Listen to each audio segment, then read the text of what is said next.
He built one of the most respected small farming channels on YouTube. 500,000 subscribers, 176 million views, over 700 videos, and then in May 2026, he said goodbye to all of it. Not because the channel failed, not because a scandal forced his hand, because he chose to. Pete Larson of Just a Few Acres Farm had done this once before, and the first time cost him a 20-year career he'd spent his whole life building. This is the story of a man who learned, twice, that walking away from success is the hardest thing you'll ever do, and sometimes the most necessary. There's a road in Lansing, New York, in the Finger Lakes region of the state, where the farms don't look like the ones you see in advertisements. No sprawling 1,000-acre fields, no grain elevators silhouetted against the sky. Just rolling pasture, old wood lines, and a farmhouse that has absorbed 2 centuries of the same family's decisions. That land has belonged to the Larson family since 1804. It was deeded as a Revolutionary War plot, and every generation since has had to decide what to do with it. Some farmed it hard, some leased it out. Pete Larson's grandfather worked it when Pete was a boy, and Pete spent enough time at his grandfather's side to understand the difference between land you own and land you love. His parents lived next door, running a commercial beef operation. So Pete grew up surrounded by livestock, by the rhythms of seasons, by the particular weight of inheriting something that predates the country itself. He understood, even as a child, that this farm wasn't just property. It was a responsibility that moved through blood, and then he left. College, an architecture degree, a career. 20 years building himself into a principal at an architectural firm, designing structures for other people while his family's land sat quietly leased to a neighboring farmer. The Larsons still owned it, but nobody was farming it the way it had always been farmed. The land waited. Pete would later write that he had always dreamed of being what he called a gentleman farmer, but the word gentleman undersells the reality. What he actually dreamed of was the work, the specific, unforgiving, deeply satisfying labor of raising animals and selling food directly to the people who'd eat it. Architecture gave him a career. The farm gave him a reason. And here's the part that changes everything about what you just heard. At 44 years old, Pete Larson was a principal at an established architectural firm. That's not an entry-level position. That's 2 decades of accumulating expertise, reputation, and income. His colleagues would have called him successful by any reasonable measure. He walked away anyway. The decision wasn't impulsive.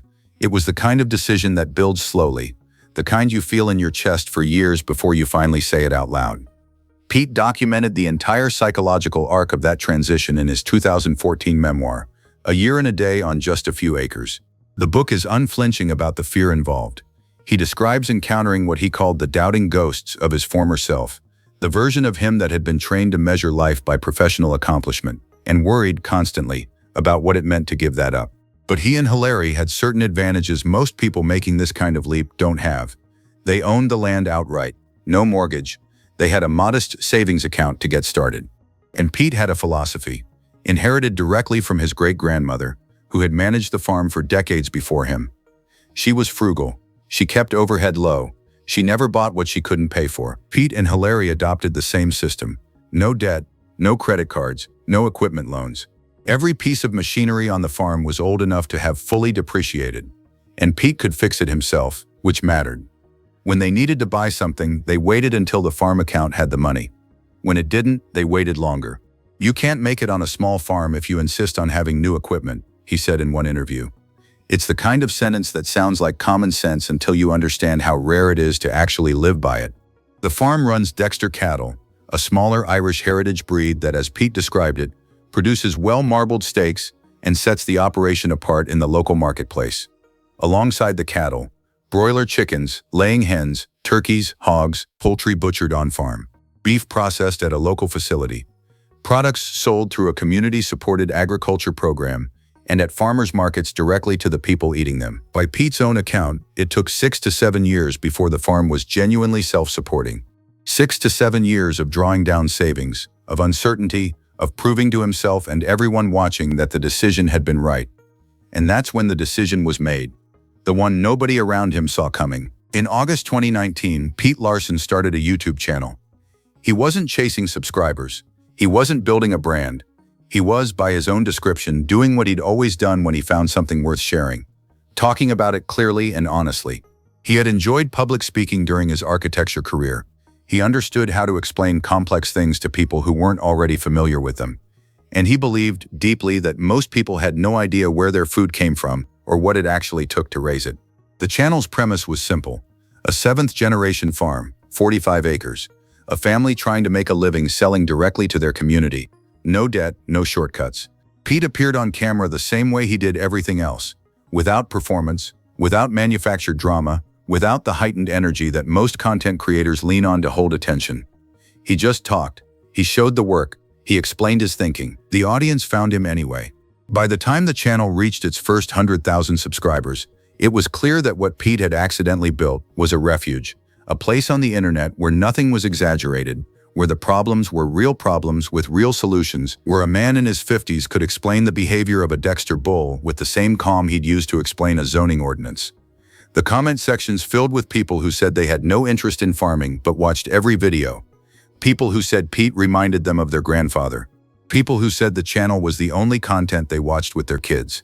Over 176 million views, over 500,000 subscribers, over 700 videos across 6 years.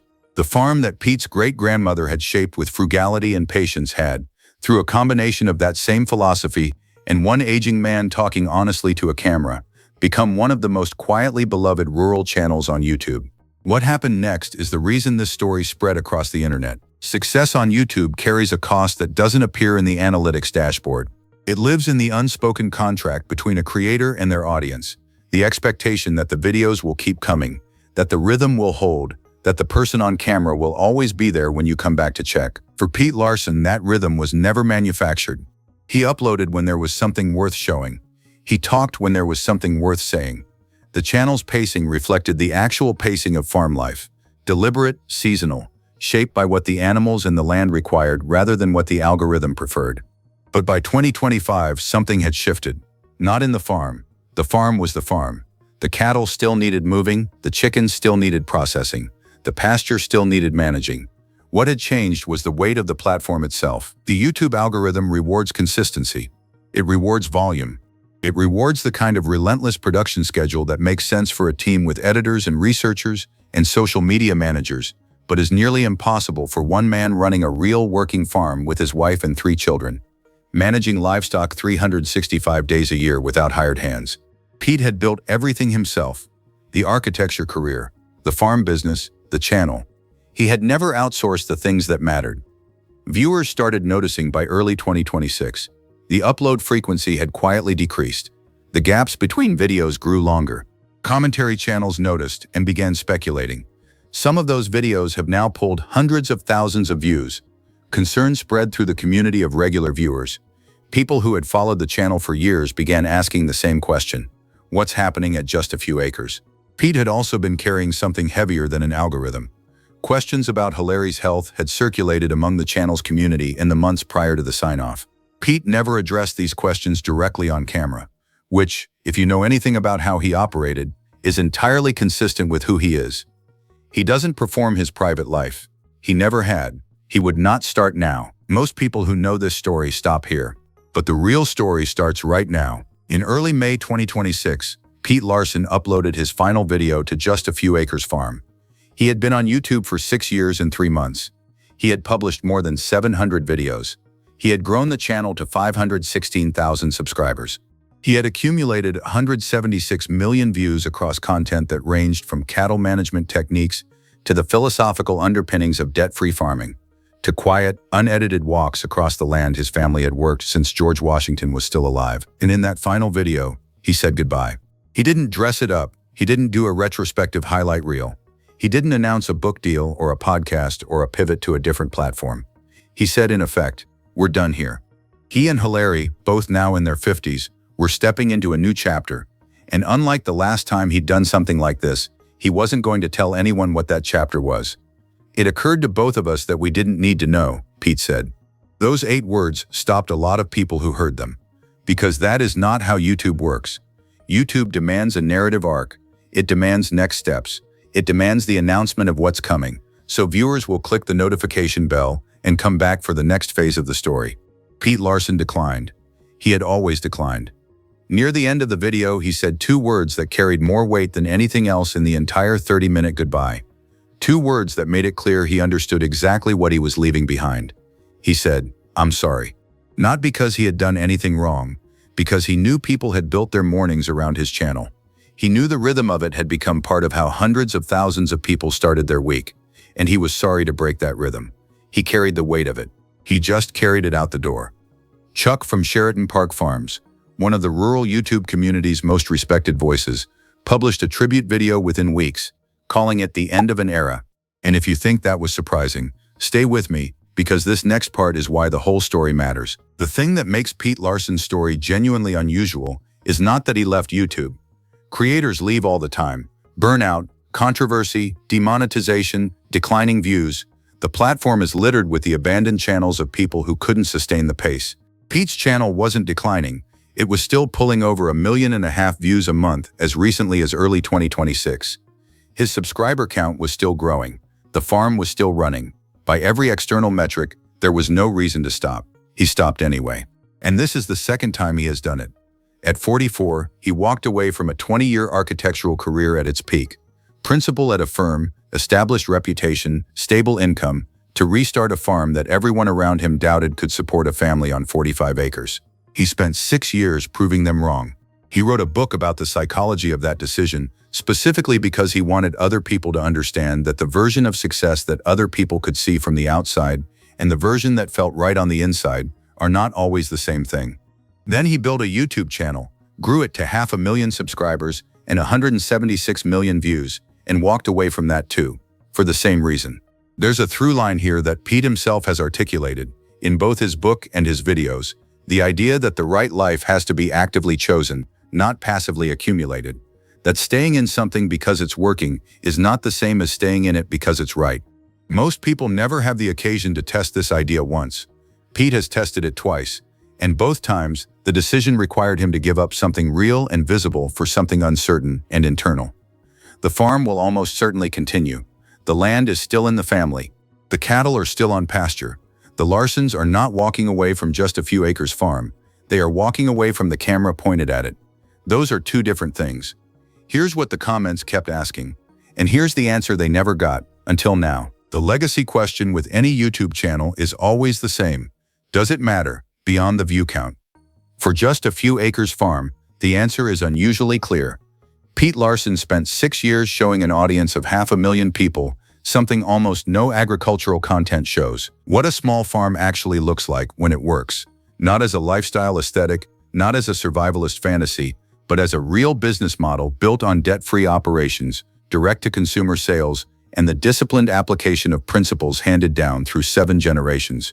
That information lives in over 700 videos. It is still there. The no-debt model he described in interviews, no mortgage, no equipment loans, no credit cards, is not romantic. It is practical, and it is deeply countercultural in an American agricultural landscape where the average farmer carries significant operational debt and where equipment financing is treated as a standard cost of doing business. Pete and Hilary chose differently, modeled it publicly for 6 years, and proved it worked on 45 acres in central New York. He was also, quietly, one of the most active voices for farmland preservation in his local community. He served on the Tompkins County Agricultural Advisory Committee and the Town of Lansing Agriculture and Farmland Protection Plan Committee. He watched development creep up his road and said, publicly and repeatedly, that he cared about preserving farmland in a way that went beyond his own 45 acres. The channel brought his community-level advocacy to a national audience. 500,000 subscribers watched a man argue, week after week, that small farms are financially viable, that 45 acres is enough, that the American agricultural mythology that says bigger is always better is simply wrong. Whether Pete was on camera or not, that argument was being made every time someone new found his back catalog. At this point in the story, most people walked away. What he did instead is the part nobody talks about. Here is the part of Pete Larson's story that doesn't fit easily into a YouTube narrative. Because YouTube narratives require motion. They require the next phase, the pivot, the announcement, the comeback. Pete's story requires something different.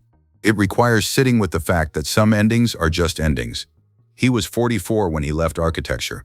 He is in his mid-50s now. The farm that took 6 to 7 years to become self-supporting has been running for over a decade. His children, Cora, Grace, and Henry, have grown up on the same land their father grew up on. The same land his great-grandmother managed. The same land first farmed by someone whose name may be on a Revolutionary War deed somewhere. The channel absorbed 6 years of that life. It gave the farm a second economic layer, a national audience, and a documentary record of what it actually looks like to build a sustainable small farm operation from the ground up. It also eventually asked for more than Pete wanted to give. He could have hired a production team. He could have outsourced the editing. He could have published twice a week instead of weekly and let the algorithm reward the volume. He could have done what most creators do when the platform starts to outgrow their original vision, adapt the vision to the platform. He didn't. Because that is not who he is.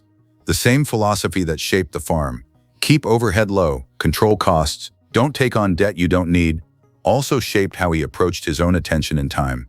When the YouTube channel started to cost more than he was willing to pay, not in money, but in the hours and energy that belonged to the farm and the family, he made the same calculation he'd made a decade earlier. He chose the life over the career.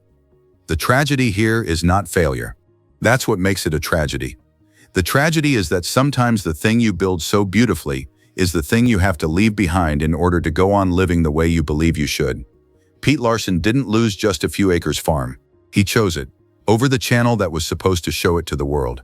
Pete Larson has now walked away from 2 successful careers, not because he ran out of talent or ran into scandal, but because he has proven twice that he understands the difference between what looks like the right life and what actually is the right life, and he is willing to pay for that distinction in full. The farm will continue. The land has been in the Larson family since 1804, and there is no indication that the 7th generation's decision to step away from a camera changes anything about that. The 700 videos he made are still there.